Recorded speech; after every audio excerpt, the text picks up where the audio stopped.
Today we're talking about AC. Specifically, we're talking about AC in your car and your air cabin filter. Now, most cars nowadays have them, and just like your home, they need to be replaced regularly. Usually found in every car these days underneath the glove box. Let's have a look.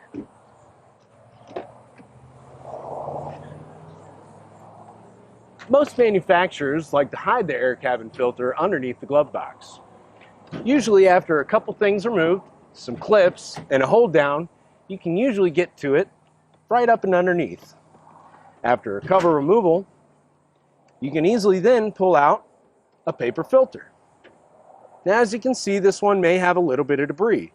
Sometimes we've found even worse cases of debris, causing less than stellar performance from your AC because of no flow of air movement. Now, this can be changed easily by going to your parts store and replacing this simple paper filter. Of course, if you have any trouble getting to that filter or finding it, be sure to bring it to us, and we'll be happy to take care of it for you. It's just another car care tip from Affordable Automotive.